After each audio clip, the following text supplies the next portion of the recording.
నమస్కారం LTV news కి స్వాగతం ముందుగా బులెటిన్ హెడ్లైన్స్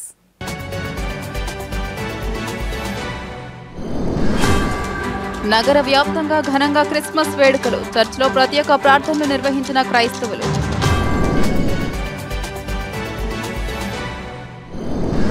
పులివెందులో క్రిస్మస్ వేడుకల్లో పాల్గొన్న ముఖ్యమంత్రి YS Jaganmohan Reddy cake cut చేసిన సీఎం జగన్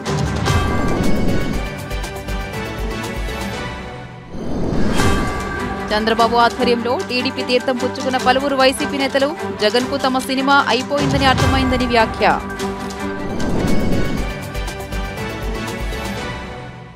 సీఎం జగన్మోహన్ రెడ్డి 3 రోజుల కడప పర్యటనలో భాగంగా 3వ రోజు క్రిస్మస్ సందర్భంగా కడపలోని పులివెందులో క్రిస్మస్ వేడుకల్లో పాల్గొన్నారు.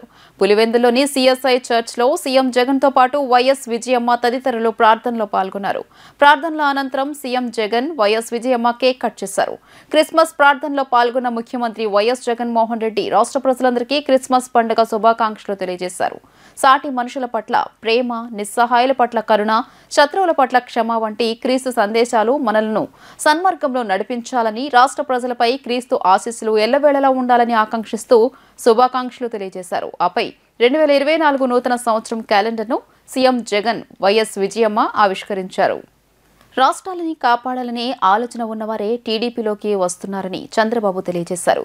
రాష్ట్రంలో అరాచకాలు సృష్టించిన జగన్మోహన్ రెడ్డిని ప్రజలు క్షమించరని చంద్రబాబు ధ్వజమెత్తారు. ఒక ఛాన్స్ పేరుతో 4.5 సంవత్సరాలుగా ఇబ్బందులు పడాల్సిన పరిస్థితులు ఏర్పడ్డాయని వెల్లడించారు. వివిధ పార్టీలకు చెందిన నేతలు చంద్రబాబు ఆధ్వర్యంలో టీడీపీ తీర్థం పుచ్చుకున్నారు. ఈ సందర్భంగా టీడీపీ అధినేత చంద్రబాబు మాట్లాడుతూ రాష్ట్రంలో అరాచకాలు సృష్టించిన జగన్మోహన్ రెడ్డిని ప్రజలు క్షమించరని ధ్వజమెత్తారు. మన రాతలు తిరగరాసుకునే శక్తి మన చేతిలోనే ఉందని పిలుపునిచ్చారు. రాష్ట్రంలో ఉంటే బానిసలుగా ఉండాలి, లేదంటే వదిలి పారిపోయే కర్మ ప్రజలకేంటని మండిపడ్డారు. జగన్కు తన సినిమా అయిపోయిందని అర్థమైందని, వైసీపీ నుంచి రాజకీయ వలసలు ప్రారంభమయ్యాయని ఎద్దేవా చేశారు. ప్రజలు జగన్ని మార్చాలని నిర్ణయించినప్పుడు ఇక ఎమ్మెల్యేలను బదిలీ చేసి ఏం లాభమని ఎద్దేవా చేశారు.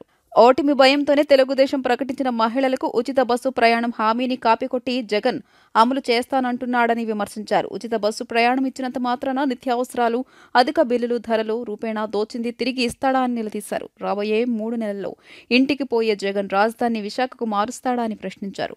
కోర్టులు చివాట్లు పెట్టినా సిగ్గుపడట్లేదని మండిపడ్డారు. రేపు జరిగే ఎన్నికలు 5 కోట్ల మంది ప్రజలకు జగన్మోహన్ రెడ్డి మధ్య అని చెప్పారు. జగన్లా విలువలు లేని రాజకీయాలు ఎవరూ చేయలేదని ఆయన ధ్వజమెత్తారు.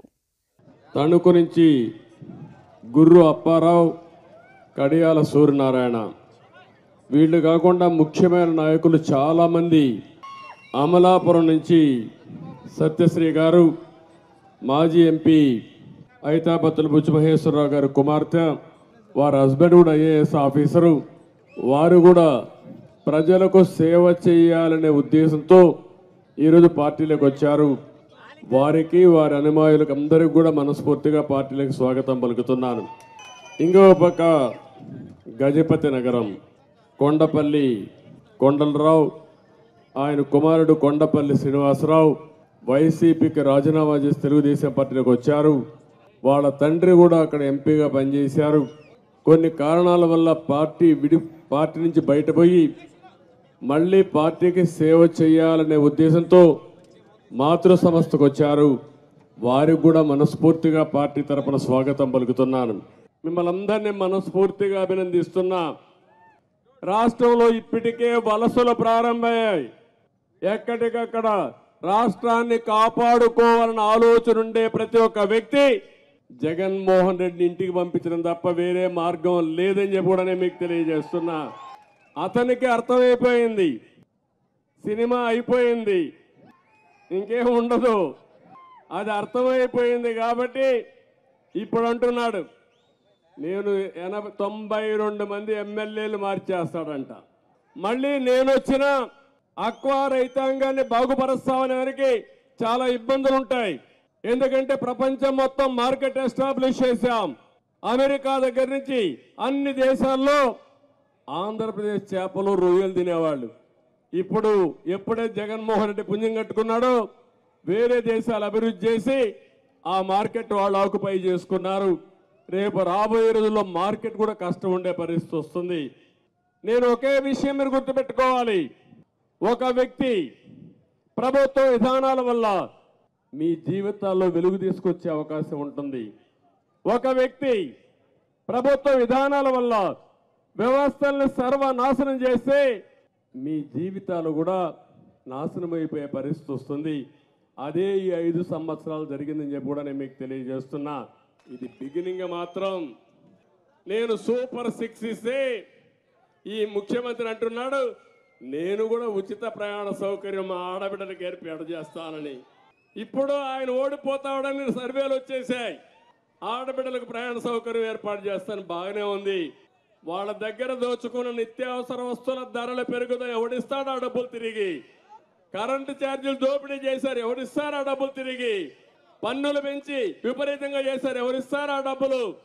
ఇసుకలో దందా చేశావు, ఆ డబ్బులు తిరిగి ఎవరిస్తారు?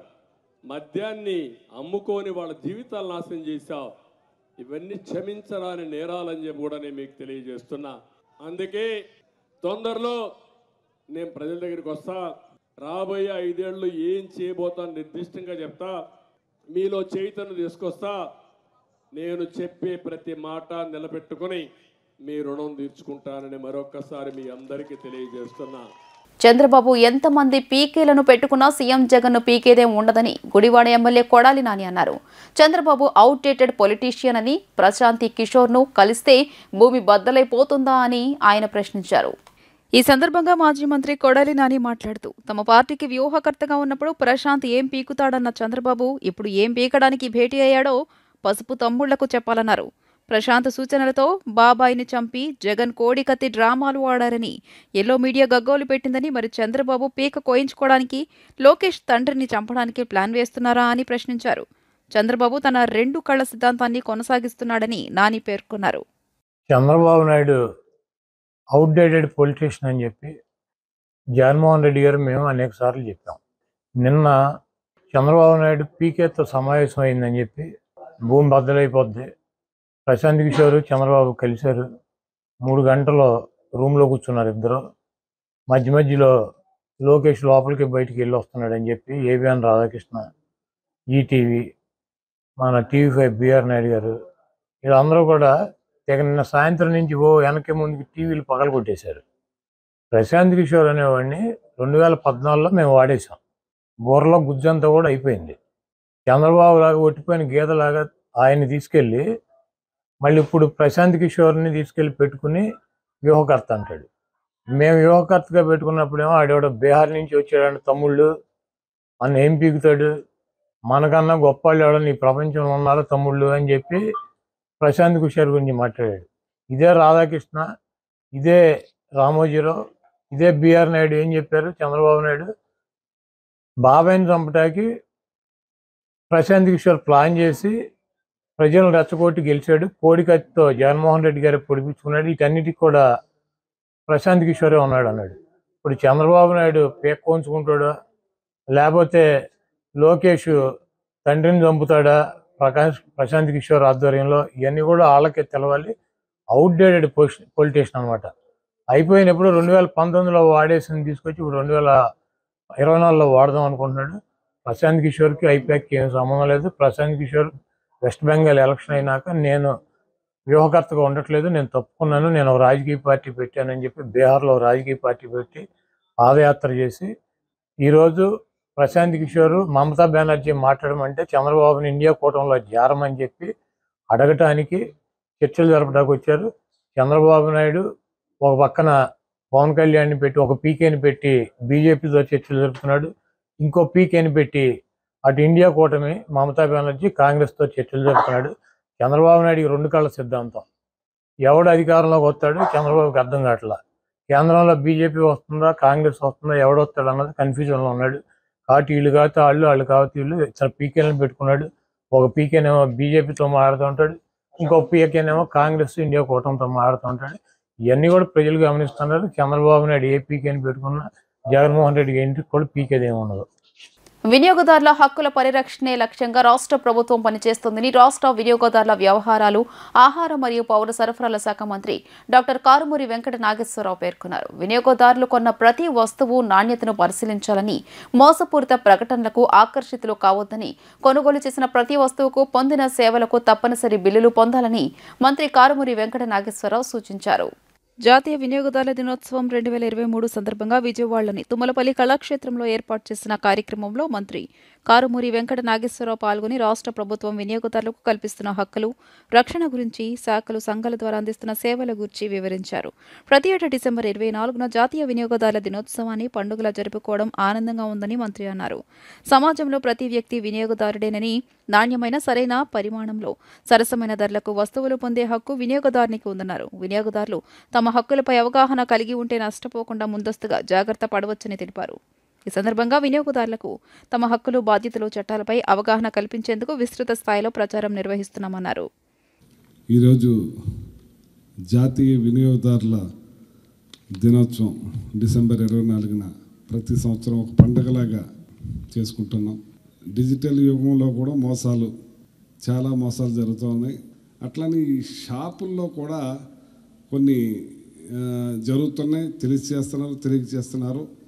మరి మేము వచ్చిన కాడి నుంచి మా డిపార్ట్మెంట్లో మన పెట్రోల్ బంక్స్ మీద కూడా తనిఖీ చేసాం, అలాగే వే బ్రిడ్జీల మీద తనిఖీ చేసాం, మాల్స్ మీద తనిఖీ చేసాం, ఎరువులు షాపుల మీద కూడా తనిఖీ చేసాం, బంగారపు కొట్లు పేరున్న షాపుల మీద కూడా తనిఖీ చేసి పెద్ద ఎత్తున మేము పెట్రోల్ బంకులు 26 కేసులు పెట్టడం జరిగింది. అలాగే సూపర్ మార్కెట్లు 155 సూపర్ మార్కెట్ల మీద కేసులు పెట్టడం జరిగింది. అలాగే ఎరువుల షాపులు 185 ఎరువుల షాపుల మీద, అంటే అవి వెయిట్ వేస్తే 400 గ్రాములు 500 గ్రాములు లాస్. ఇట్లా వే బ్రిడ్జీల మీద కూడా దాన్ని మెజర్మెంట్ లేకపోవటం. అలాగే పెట్రోల్ బంకుల్లో కూడా తూకాల్లో కొలతల్లో తేడా. బంగారపు దుకాణాలు అయితే 180 బంగారపు షాపుల మీద చేసాం. పేరున్న షాపులు కూడా ఉన్నాయి. వాటి మీద కూడా మేము ఫైన్ వేసాం పెద్ద ఎత్తున. ఇవన్నిటి మీద వేసి దగ్గర మేము 2 years లోపల, అంటే 1.5 yearలోనే 4,52,00,000 రూపాయలు ఫైన్ వేసి వసూలు చేసామని చెప్పి సందర్భంగా మీకు తెలియజేస్తున్నాం. ఇదే కాకుండా ఆల్రెడీ కేసులు కూడా పెట్టడం జరిగింది. ఎక్కడ కూడా రాజీ లేకుండా గౌరవ ముఖ్యమంత్రి గారు వినియోగదారులు ఎవరో కూడా మోసపోకూడదు, రైతులైనా ప్రజలైనా ఏ మోసానికి మనం తావు లేకుండా చేయాలని ప్రతి మీటింగ్లో కూడా మాకు తెలియజేస్తారు గౌరవ ముఖ్యమంత్రి గారు. ఆ సందర్భంగా పెద్ద ఎత్తున తీసుకుని ఇవన్నీ కూడా చేస్తున్నాం. ఇంకా చేసే కార్యక్రమాలు కూడా చేస్తున్నాం. ఇవాళ స్కూల్స్ పిల్లలకి అందరూ క్లబ్బుల ద్వారా తెలియజేస్తున్నారు. వారి ద్వారా వాళ్ళ తండ్రి కూడా తెలియజేసి ఇది ఏదైతే ఈ మోసాలని అరికట్టి మనం రాబట్టుకునే విధంగా ఇది వినియోగించుకోవాలి, మనం బద్దకించకూడదు.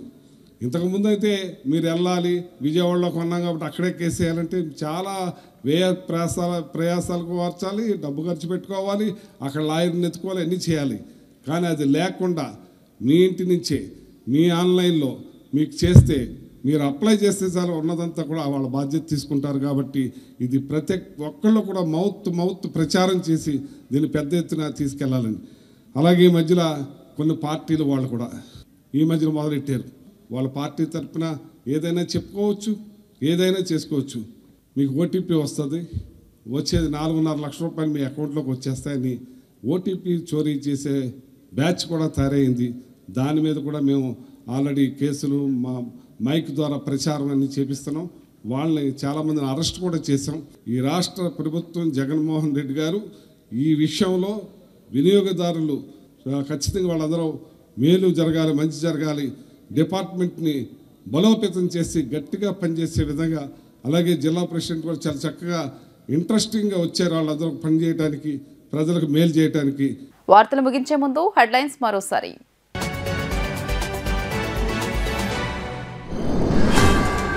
నగర వ్యాప్తంగా ఘనంగా క్రిస్మస్ వేడుకలు, చర్చిలో ప్రత్యేక ప్రార్థనలు నిర్వహించిన క్రైస్తవులు.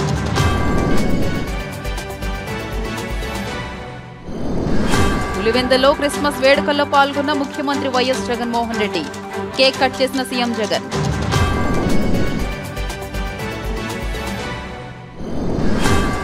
చంద్రబాబు ఆధ్వర్యంలో టీడీపీ తీర్థం పుచ్చుకున్న పలువురు వైసీపీ నేతలు, జగన్కు తమ సినిమా అయిపోయిందని అర్థమైందని వ్యాఖ్య.